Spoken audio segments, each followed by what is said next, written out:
Tired of feeling tired? Done with diet culture? Overwhelmed by conflicting nutrition and fitness messages? Then join us, your hosts of the Nutrition Revolution podcast, as we take a deep dive into all things women's fitness and nutrition. I'm Kimberly. And I'm Tabitha. And together we are debunking diet culture myths and giving you the tools you need to finally see the results you're looking for. It's time to revolutionize your nutrition and training. Welcome back to another episode. Today, we are going to talk about cycle syncing with nutrition. We have already talked about it with fitness and how to track your fitness with your cycle. So this is kind of like a part 2. If you haven't listened to the one on fitness, go back and listen to that one as well, because it will kind of all piece together as we talk today about our cycles and which foods we should have, shouldn't have, maybe some vitamins and minerals that are helpful, and then some things that are not helpful during each phase. So real quick, if you are not sure about the phases, we have the menstrual cycle, follicular phase, ovulation phase, and then the luteal phase. So we're just going to kind of dive in and talk about what we can eat and maybe even what has helped us as we've gone through this ourselves. Yeah. For our listeners that are like, what the heck is cycle syncing? It is the strategy of adjusting either your nutrition and or your exercise and lifestyle habits based on that phase that you are in, whether you're in, like you just said, the menstrual, the follicular, the ovulatory, or the luteal phase. And that is all to optimize your energy, your performance, your overall well-being. And it's important for women because our hormones fluctuate over like a 28 day, give or take a few days, cycle. Yeah. Right? Kind of more like with the moon. Right, I was going to say, so men are like the sun, women are like the moon. Or men are 24-hour cycles, it resets. Women are like 28 day plus or minus a few days. So tailoring your nutrition, because that's what we're going to focus on today, to each phase can really actually help enhance recovery from your performance, balancing the hormones and giving you like the best possible outcomes, especially if you're someone that struggles with severe, intense PMS and you just have been told like, oh, you're a woman, like this is normal. Like, no, it's not normal. Your periods actually shouldn't suck. No, they shouldn't be terrible unless you have like endometriosis or adenomyosis, something like that, which is a totally different animal. Yeah. And you obviously have to work with the qualified healthcare provider for that. But if you're just like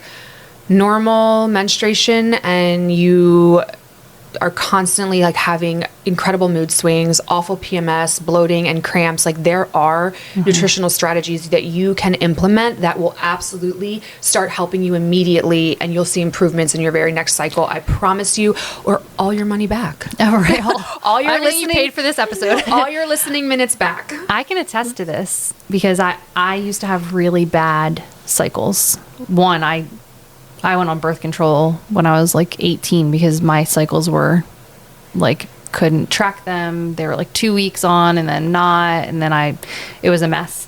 Got off birth control and my cycles, like that pre-period bleed phase, like I was awful and moody and grumpy and didn't want to function. And my nutrition around my cycles has completely changed and my cycles are way better now. Yeah. Same, very similar. Yeah. I used to like turn into this like raging sugar monster, emotional. Just sit on the couch crying, watching The Notebook, eating ice cream. Ebbing and flowing between like extreme joy and just absolute sadness and then anger and like, I'm going to burn my house down, everyone in it, peace. And then I'd be like, oh, I started my period. I love you all so much. Wow, now it all makes sense. And it'd be like, okay, but why is this happening to me every single month? Like, you know? So yeah, making some changes to my diet and to... And getting into more of that like cycle syncing and being aware and tracking my cycles has been an absolute game changer for me.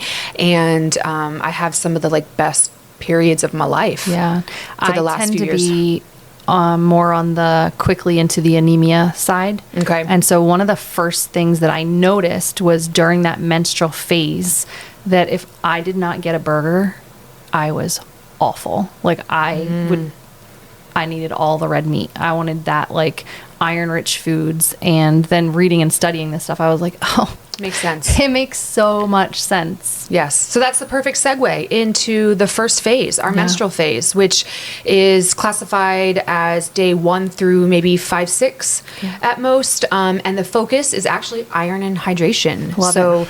that makes sense. What is happening? So your estrogen and your progesterone levels are at their lowest, and that is what is leading to this fatigue and the potential cramps that you could be dealing with. So like Kimberly said, during her period, like if she didn't get a burger, it's bad news. The best foods are going to be iron-rich foods. So red meat, spinach, lentils, beets, and shellfish.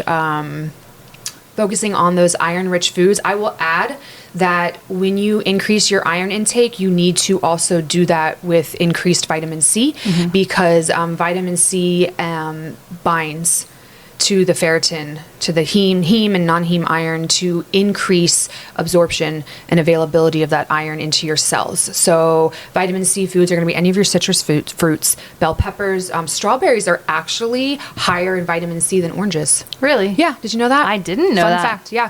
Wow. So if you have, a steak, And have some strawberries with it. That's actually Sold. Yeah, where the concept of pairing like citrus fruits in salads with the leafy greens originates from the idea that we need the vitamin C. It's one of my favorite salads. Yeah. Salad, lettuce with steak, strawberries, and maybe strawberries and candied blueberries walnuts. and some, I would say like pecans. a vinaigrette or pecans. Yeah, with a vinaigrette, maybe some like gorgonzola cheese on that. Right, that sounds so good. Yeah, so iron-rich foods. Get in your iron. You may need a supplement. So, talk to a qualified individual for some help on supplementing if, you do feel like you are becoming anemic there as well. Omega-3s, just because they're just anti-inflammatory to begin with. So salmon, flax seeds, chia and hemp seeds, Pumpkin walnuts. seeds, Pumpkin seeds. It's going to reduce the inflammation, help with cramps. I don't know about you, but I find that on my period, I want more comfort foods. That warm and cozy. I mean, that's our body regulation with temperature makes a big difference too. And that's one of the strategies is focus on more like soups and stews, herbal teas to support digestion and relaxation. Also knowing that like that is going to be the 1 to 5, maybe 6 days where you're just going to kind of take it easy. Yeah. Take it easy, but really Your body is wintering. Yeah. Yes. Yeah. Your body. That's a great way to describe it. Just nourish yourself.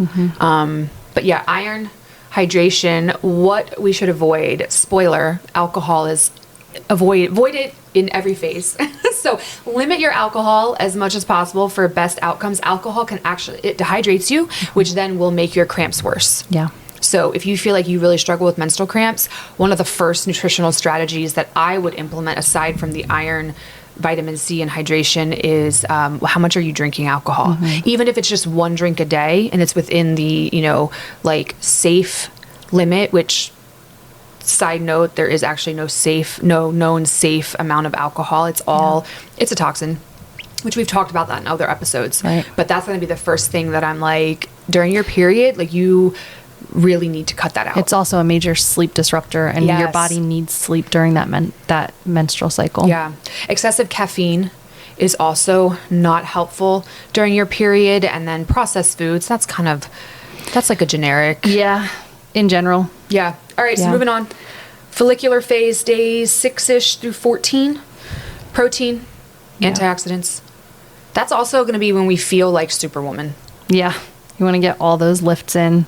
I love the follicular estrogen phase. is rising. Just like, I feel like $1 million. Yeah. Estrogen, starts rising. You have a boost in your energy, your mood, and your muscle building potential. So that's the time to really because hit your it hard. testosterone is increasing at the same time. Yes. Right? Yeah. And estrogen too. I mean, estrogen's involved in like the signaling of muscle fibers contracting and strengthening and all that jazz, which I've talked about in the menopause episodes. So you'll have to go back and listen to that. This is when you want to wake up and eat eggs and sausage and bacon and Greek yogurt and quinoa, chicken, fish. Fermented foods are going to help with your gut health and hormone balance. So yogurts, sauerkraut, kimchi. Not a sauerkraut person. No? Yeah, it's not happening. I love sauerkraut. I know, my husband does too. I just think it stinks and I don't like it. Kimchi?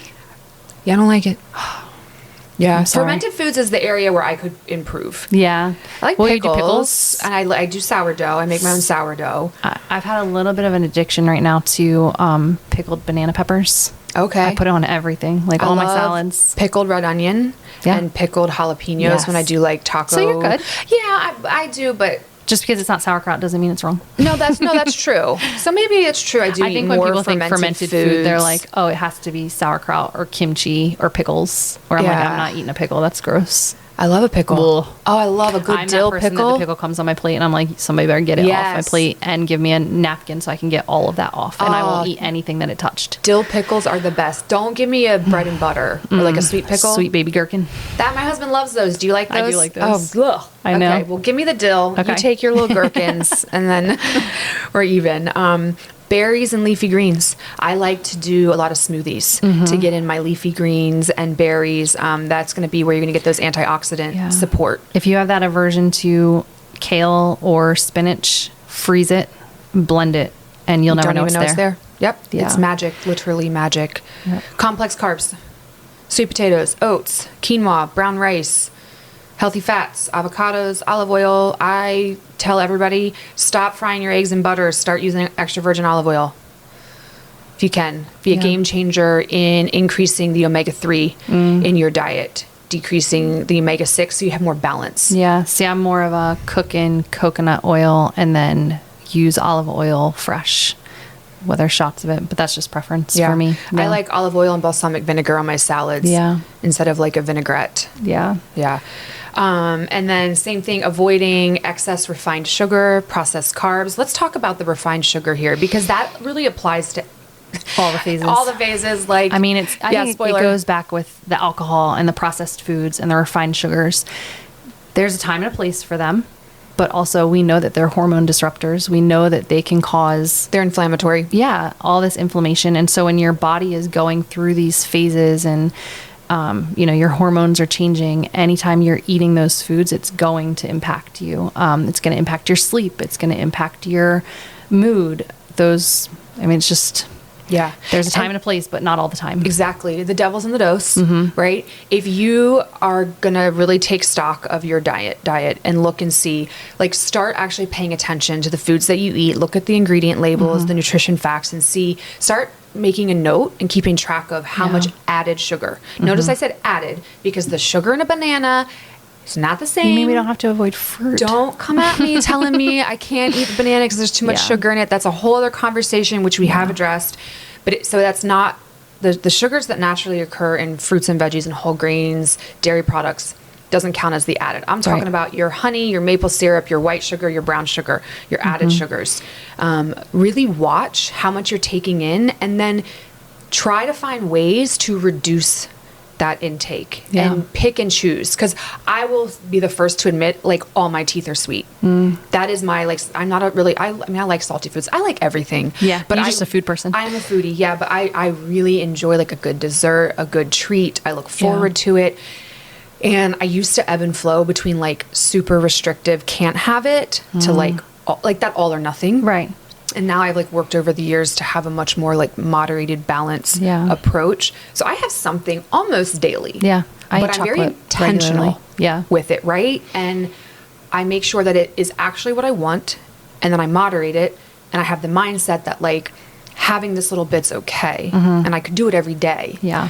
And then around that, in and around that, I make sure that like I get my protein, I get my healthy fats, I'm eating mostly complex carbs, I'm hydrating plenty, and all of that will go to help reduce inflammation and better support your body through these phases. And is a good strategy, I think, for someone that's like, all right, I'm a sugar monster too. Yeah. And I need to start finding ways to like reduce that. Right. You don't have to take it all out. I will do like some chocolate chips in my yogurt. Love that. I know when I'm in my luteal phase, I want chocolate or like sugar at 3:00 every day. And so I've started switching to like eggs and bacon for breakfast or eggs and whatever for breakfast. And then I'll have my smoothie at like 3:00 because it helps curb that. So there's ways to have it without it being like, that's all I'm having, or that's, I'm constantly putting that in there. But yeah. So let's move on to ovulation phase. Yes, ovulation phase, days like 15, 17-ish. The focus is magnesium and more on the anti-inflammatory foods. So what's happening here? Our estrogen is peaking.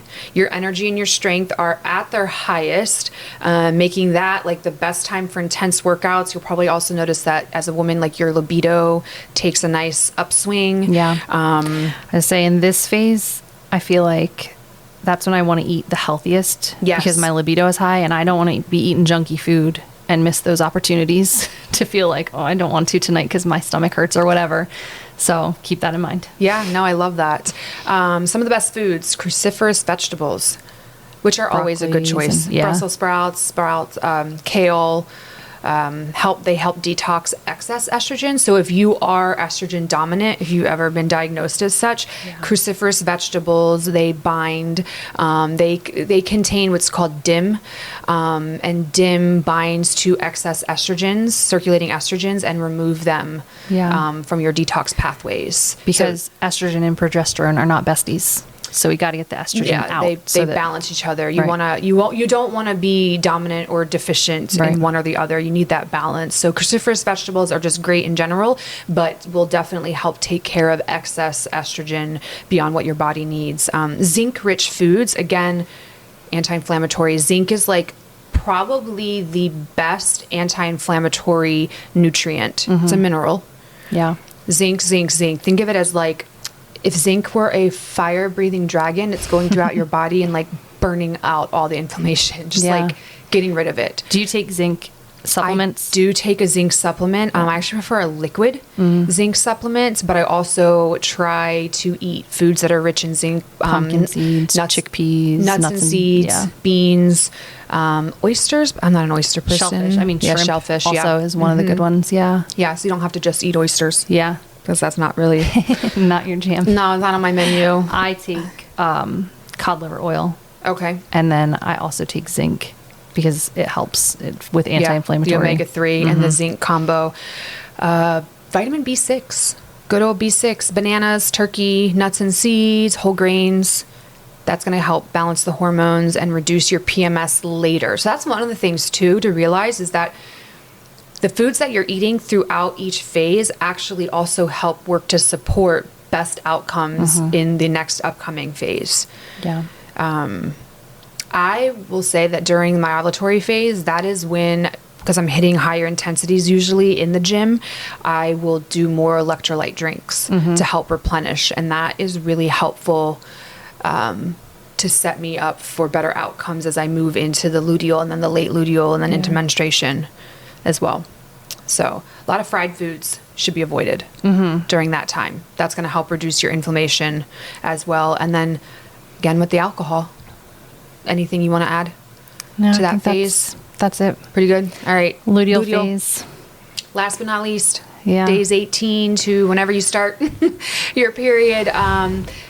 Progesterone's increasing. Estrogen's what's decreasing, happening? right? Progesterone rises because you have released an egg. And so that corpus luteum is where you get that progesterone hit, which is the little sac that's left over after your egg is released, then releases all that progesterone. And this is when you're going to start feeling the beginning of those PMS symptoms start creeping back, where you're like... Especially midway through that luteal phase is when people start to have those like... I'm like more tired. I may be a little more moody. I don't know why all of a sudden I'm feeling more down. You want to be cozy and warm and irritable. Just blah in your own little world. The thought of getting up and doing like some intense workout is like, it's not going to happen. And I think this is when people start to crave the sugar and crave all those like junky period foods that are stereotypical for women, but also this is the phase where like we shouldn't be having all of that. Like I feel like in this phase, this is when I want like soup and broth and hot teas and a lot of protein rich snacks too. Really hitting your protein is super important through the luteal phase. I can speak from my personal experience of working on my cycle syncing my nutrition. When I am really dialed in and focused, I don't have near the PMS that I do when I'm like YOLO. Yeah. Or, you know, coming back from vacation. Yeah, off my game. And like even, you know, a week vacation, if I kind of go off the rails, like I will notice that just month in general, I will have more intense PMS, even if that vacation was at the beginning of my cycle. Yeah. So I do think that while a lot of women may try to just dial things in around their period, you really have best outcomes if you just work with your body the whole time. Yeah, go with those ebbs and flows. Yeah, emphasis on the nutrient dense foods. I mean, it's really comes down to adequate protein, complex carbs, healthy fats, avoiding like high amounts of sugar daily. I personally like to stay as many days as possible, no more than like 25 grams of added sugar. As many days as possible. Obviously, life happens, but that works really well for me. And I have found that like I will have little to no cramping. Mood will be way more stable. And my period in of itself will just be less of a big deal. Yeah. When I started, because I've always had messed up cycles. And then when I started eating higher protein, I noticed changes in my cycle. And it wasn't one of those things that like, oh, instantly I noticed this change. It was like over time I was like, oh, my periods haven't been bad. Because when they are bad, I'm like, oh my gosh, like, why is my period so bad this week? You know, like, why is it so bad? And then I start thinking about how I've been eating or like coming off of major stress or something. And I can usually track it to, I like wasn't eating enough protein. And because I'm not eating enough protein, now I'm craving sugar. And so you can usually track it. And so once I started paying attention to how to eat in each phase, it made a huge difference. Absolutely. It really does. And like you said, it takes time too. Yeah. You can't just go out and do this. I think you notice it more like when it is bad and then you're like, oh, wait, it hasn't been that bad for a while. So why is it bad all of a sudden? Yeah. Key supplements for cycle support. This is one thing that I get asked a lot from my clients is like, what supplements should I be taking for the clients that are still menstruating? Magnesium is a big one. It's going to help, I mean, with the reducing cramps, your bloating and PMS symptoms, as well as just muscle support, health, recovery. Your B vitamins, support energy and hormonal balance. Omega-3s, they are the big, omega-3 and zinc, big anti-inflammatory, reducing inflammation, supporting brain health. Iron, that's the other one, especially during menstruation into the first couple of days post menstruation, especially if you're an active woman, you are already at an increased risk of being anemic. So iron-rich foods doesn't mean that you have to run out and take an iron supplement, right? Like, I can't take iron supplements. It makes me constipated. So I have to get it through you have to nutrition. get it through foods. And like, truth be told, everything that you need comes from food. Right? It's just, are you willing to do the things and eat real food more often than not? Then you likely don't need these expensive supplements or supplements at all. Like when I'm saying key supplements, that's not synonymous with go out and buy magnesium and B vitamins. I'm saying eat the foods that are containing these vitamins and minerals. And like, fun fact, the bioavailability, so your body's ability to access and then use those nutrients, is like million times higher. Okay, that's an exaggeration. Way higher in real food than it is from supplements. So if you're taking a magnesium pill, you're likely urinating out a lot of that magnesium, versus if you eat magnesium-rich foods, the bioavailability is much higher. So your body is going to get more of that magnesium. It's absorbing it in different ways. Yeah. Like I don't take a whole lot of supplements. I have to take a B12 complex with folate for my autoimmune disease. And then I cycle through cod liver oil with vitamin D. And then I'll take zinc if I'm having, if I know I'm not sleeping well, or if I know I'm just feeling kind of run down, I'll add zinc. Yeah. I magnesium really helps daily. with sleep too. Magnesium glycinate. And so everything else I try to just get from food. Yeah. So for our listeners, take these tips and implement them. And then if you do notice improvement in your cycle, like, let us know. Yeah. Send us an email, reach out to us on Instagram. Let us know in the coming weeks and months if you notice improvements. Yeah. Sounds good. Thanks for spending your time with us. If you found this podcast helpful, we would love for you to share it with your friends and family, and don't forget to subscribe on your podcast platform. If you have nutrition or fitness questions you want answered on future episodes, we would love to hear from you. You can submit these questions to our email, Thenutritionrevolutionpodcast@gmail.com, and follow us on Instagram at The Nutrition Revolution Podcast.